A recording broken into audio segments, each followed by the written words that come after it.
Bonjour, eh bien, principe de la vidéo, 10 minutes sur une Mercedes qui a plus de 15 ans et entre 150 et plus de kilomètres pour voir où est-ce qu'on en est au niveau usure. Alors je ne travaille pas chez Mercedes, j'y ai jamais travaillé, j'ai pas d'action nulle part. C'est juste pour le plaisir parce que j'aime Mercedes.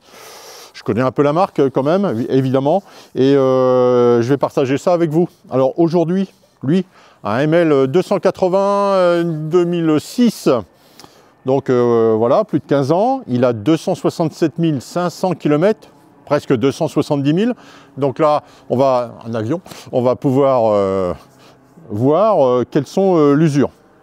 Pour commencer, face avant, pas de problème, les phares comme d'habitude, c'est du Lycra. Hein, vous allez chez votre revendeur préféré, un Neuroto, Feu Vert, etc. On va pas les citer, Speedy, Rodi, j'en ai dit pas mal.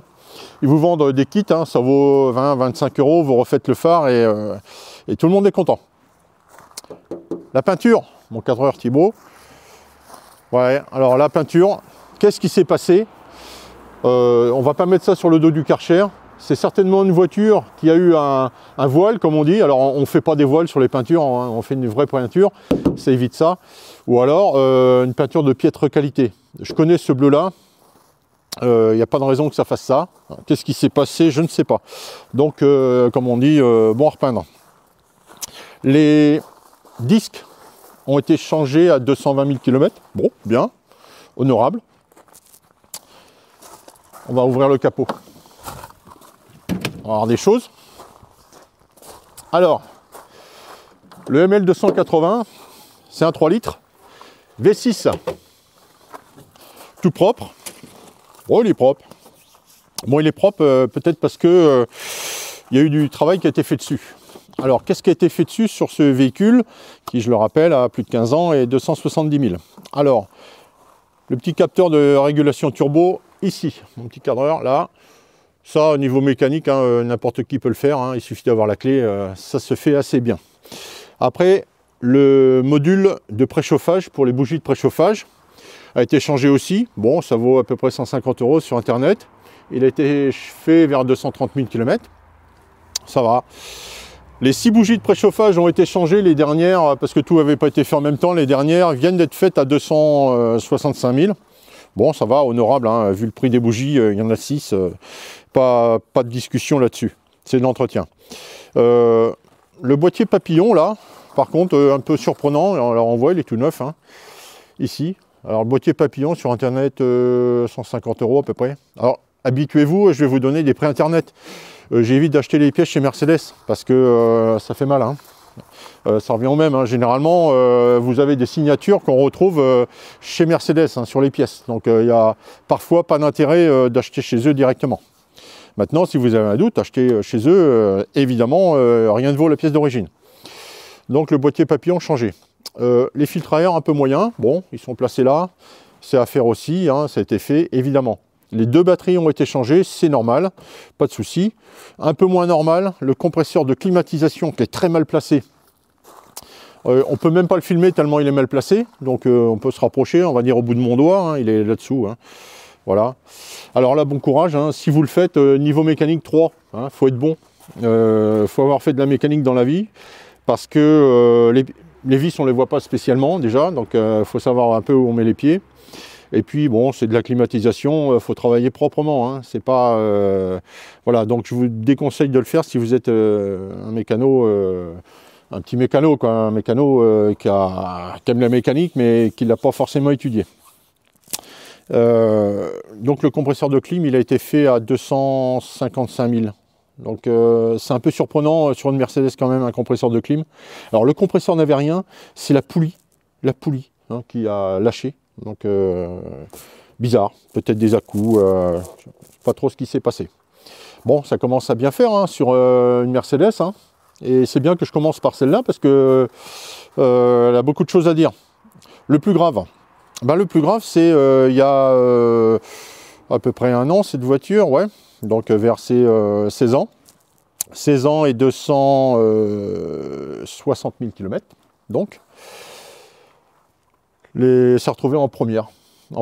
Donc, le capteur qui dit dans quelle vitesse on est, ben lui, il ne captait plus rien dans la boîte de vitesse. Alors c'est pas forcément intelligent ce qu'ils ont fait à mon avis, hein. Il y a une carte électronique dans l'huile de la boîte de vitesse automatique. Donc l'huile ça chauffe évidemment, l'électronique tout le monde le sait, ça n'aime pas spécialement la chaleur. Alors est-ce que ça fait des usures prématurées? Peut-être. Toujours est-il, c'est qu'il y a beaucoup de Mercedes et pas que Mercedes qui est concerné par ce genre de problème. Qu'est-ce qu'il faut faire? Il y a une carte électronique à changer dans la boîte de vitesse. Niveau mécanique, niveau 1, c'est facile à faire. Facile à faire. Par contre, le remplissage de la boîte, c'est ça le plus difficile à faire, puisque les ingénieurs ils nous ont fait un truc bizarre. C'est que il faut remplir l'huile par où elle sort. Alors c'est un peu compliqué. Et le niveau, vous le faites alors avec la valise, parce que ça doit être à 25 degrés, tout ça.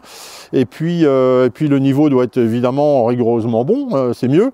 Et contrairement aux anciennes Mercedes, chercher la jauge de boîte auto, il n'y en a pas. Donc bon, il y a une espèce de petit truc qui est prévu pour faire le niveau d'huile, mais qui n'est pas étanche. Alors c'est compliqué, je ne vais pas rentrer dans les détails. Changer la carte, donc facile. Remettre de l'huile, pas facile. C'est un peu bizarre, hein, mais c'est ça un peu les véhicules récents. Alors, ce qui m'amène déjà à vous dire que sur ce véhicule-là, eh bien, si vous n'êtes pas mécano, vous ne l'achetez pas. Parce que ce que je vous ai dit là, un véhicule comme ça, hein, qui a 16 ans, plus de 250 000 km, il vaut 6 à 7 000 euros, quoi. Les réparations que je vous ai dit là, laissez tomber, hein, c'est le prix de la boîte déjà. Hein. Donc, n'achetez pas ça si vous n'êtes pas un tantinet mécano. L'intérieur, par contre, c'est merveilleux. Il n'y a aucune usure. Aucune usure, tout est d'origine et tout fonctionne. Il n'y a jamais rien eu de cassé ou d'abîmé ou de changé. Les fauteuils, aux joies et fêtes, pour une fois, c'est en très bon état, malgré 270 000, hein, quasiment. Alors, il y a eu un écran, là, c'est pour une vidéo de recul, hein, une caméra de recul. Parce que sur une voiture de ce prix-là, ils n'ont pas mis de radar de recul, c'est un petit peu dommage. C'est un peu cheap, quoi, hein, pour le prix que ça coûte, franchement. Donc là, une caméra de recul, c'est tout ce qui a été mis en plus. Et bon, voilà, rien à dire. Derrière, il n'y a pas eu beaucoup de monde derrière. Mais c'est pas usé non plus, évidemment. Voilà, c'est en très bon état. Le cuir est vachement agréable. Et ce cuir noir est un peu merveilleux, hein. Si vous avez un choix à faire, prenez du cuir noir. Parce que moi, j'ai remarqué chez Mercedes, entre autres, hein, les cuirs de couleur, ils sont souvent plus fins et ils résistent moins bien. C'est une voiture très silencieuse qui consomme à peu près 8,5 litres de gasoil. Les vérins sont d'origine, tiens, c'est bon à signaler quand même, hein. Il y en a beaucoup avec ce kilométrage-là et cette ancienneté-là où ça ne marche plus. Bon là, ça fonctionne bien. Voilà, petit compartiment pas négligeable. Vous en avez deux autres ici. Alors, les suspensions aussi ont été changées. Bon, on va pas chouiner non plus, c'est un peu normal. Où on pourrait chouiner, là aussi, c'est des suspensions classiques celui-là. Alors, si vous achetez un autre Mercedes avec des suspensions hydrauliques ou pneumatiques, bonne chance, hein, c'est cher. C'est cher et à refaire, c'est pas donné à n'importe qui. Là, c'est des suspensions classiques, des amortisseurs classiques, pardon. Ce qui n'est pas classique, c'est de devoir enlever la moquette pour enlever les têtes d'amortisseur. Oh là là, c'est pas drôle. C'est complètement stupide. Hein, ils auraient pu très bien arranger une plaque ici pour enlever la tête d'amortisseur. C'était un peu plus digne, à mon avis, de Mercedes. Mais bon, ça ne peut pas être parfait partout. Un peu moins drôle. Ici. Alors ici, pourquoi je vous l'ouvre et pourquoi j'avance le fauteuil, c'est pour vous faire voir aussi quelque chose d'un peu particulier qui se généralise, hein, parfois.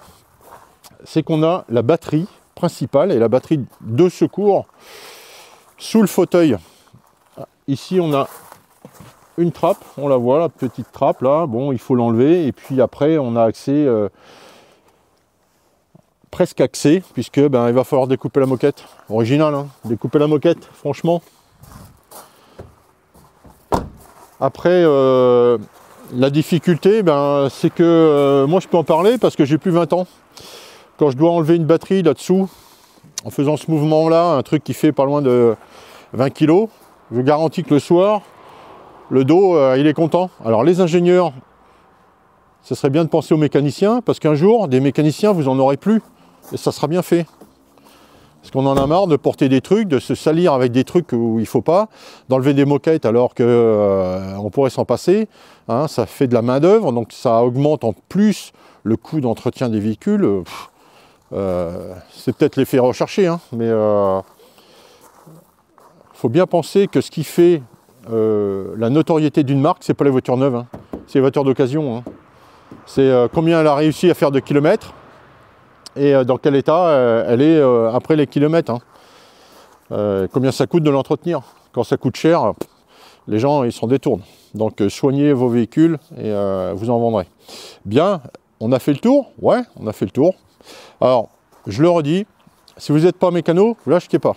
Voilà, on ne peut pas mieux dire. Et encore moins avec des amortisseurs pneumatiques hein, ou hydrauliques. Hein. Parce que là, la facture, quelques voitures qui passent, quelques factures qui vont monter de façon exponentielle. Pour ceux qui sont un petit peu mécanos, allez-y, parce que franchement, c'est une très très bonne voiture, attachante, pratique, silencieuse, qui ne consomme pas énormément. Donc, allez-y, allez-y sans sourciller. Prochaine voiture, bah, on verra. Voilà. Il y en aura quelques vidéos de fait, je pense, aujourd'hui. On va en faire 2 ou 3 et on va avancer comme ça. Et à chaque fois que je trouverai une Mercedes d'intérêt, ben, je vous en ferai une petite. Allez, je vous dis à bientôt et joyeux Noël parce que ici, ça va bientôt être Noël.